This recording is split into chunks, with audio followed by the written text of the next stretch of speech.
a few things to do. I have to go a little out of order because I like not to miss recognizing anyone. And so our intern in spring, who had a lot to do with preparing Academic World Quest and who has been volunteering here, it's nice of her to continue her service to the World Affairs Councils of America. I'd just like to bring Elizabeth Power up to stage because she's got a class to go to.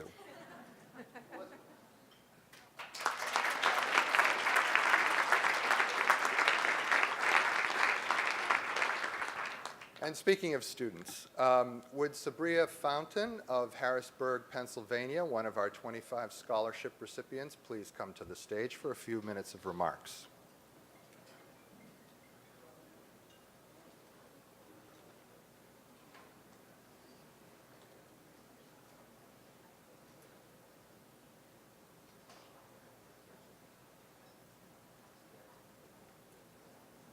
Hi, Sabria.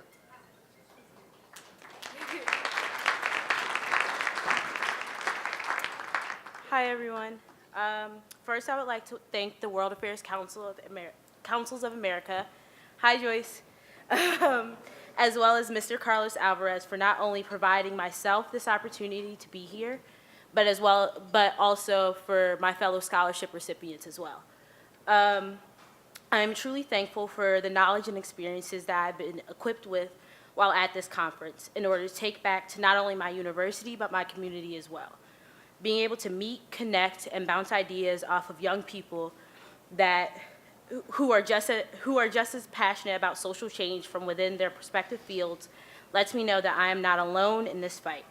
This, coupled with my visits to the Kurdish Embassy as well as the American Enterprise Institute, and now with the inspiring keynote by Captain Flo Groberg, along with the other events and discussions, let me know that we as the future leaders of tomorrow are in fact being prepared to do just that, lead.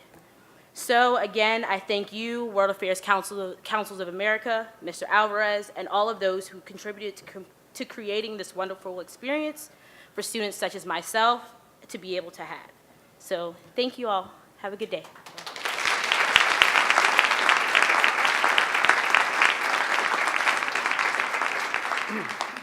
That makes me feel good because we want to inculcate that in as many young people as we can. Speaking of young people, it's my pleasure to bring onto stage, well, let's start with Chelsea Beaulieu.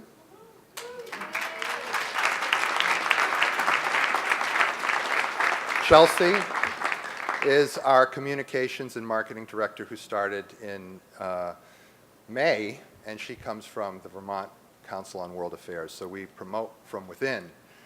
And I'd like to also bring up Drew Lorelli.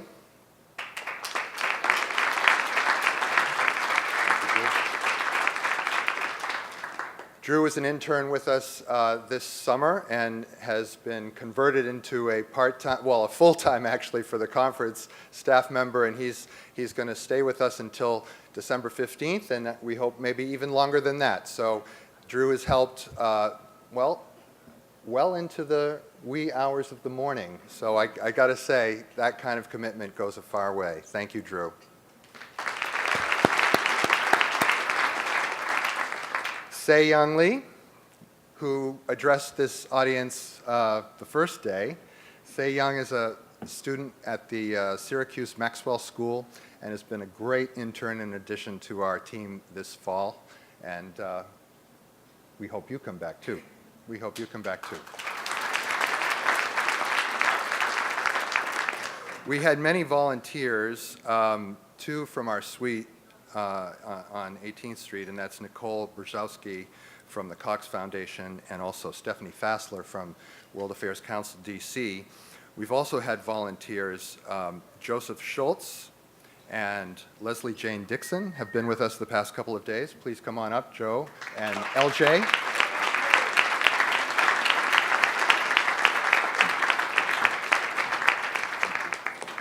Thank you. We couldn't do it without the volunteer support.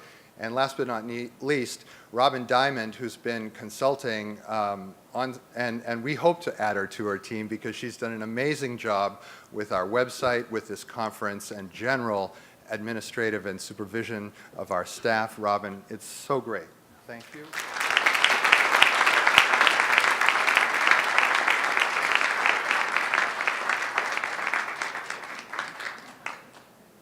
Why don't you guys slide that way? Thank you very much. I'd also like to thank you. I'd also like to bring to stage LJ Stambuk, Derek Olson, and Mimi Gregory.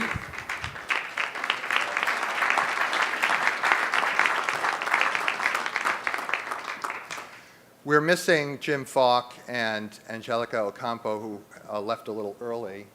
But this is the conference committee. They meet every Wednesday from 3 to 4 on the phone to talk about, who should we get?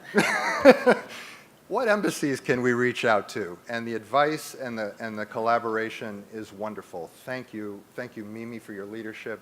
Derek and LJ. LJ's been a sort of veteran of the committee, and Derek new this year, but all of them, and Angelica and Jim too, gave tremendously to make this experience good for you.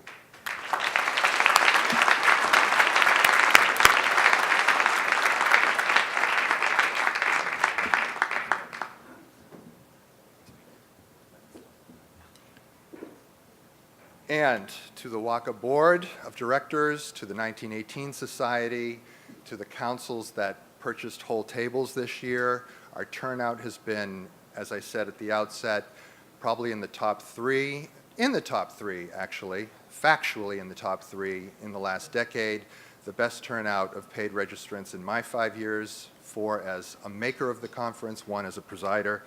And so I really want to thank my colleagues in the network.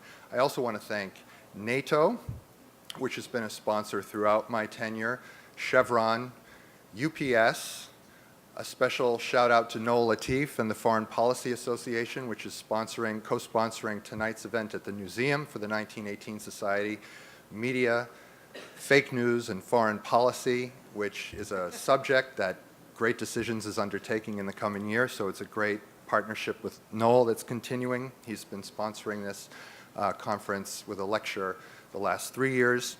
I also want to thank Google, Johnson & Sterling. Sam Johnson and Liz have been such great supporters of not only the conference, but Academic World Quest, Orbital ATK. The Institute for Social Policy and Understanding gave a tremendous presentation this morning from Dalia Mohahed and her traveling photography narratives that I hope end up at many councils after they are exhibited in San Francisco for the next 3 months. Global Ties and U.S. Institute of Peace. Special thanks again to Carlos and Malu Alvarez, as always, for creating the possibility for 25 young people to come and attend this conference. Not only did I find Sabria's remarks really heartfelt for me, just watching you young people interact at the embassies, at the think tank offsites was simply amazing. So thank you, and thank you, Carlos and Malu, again for that.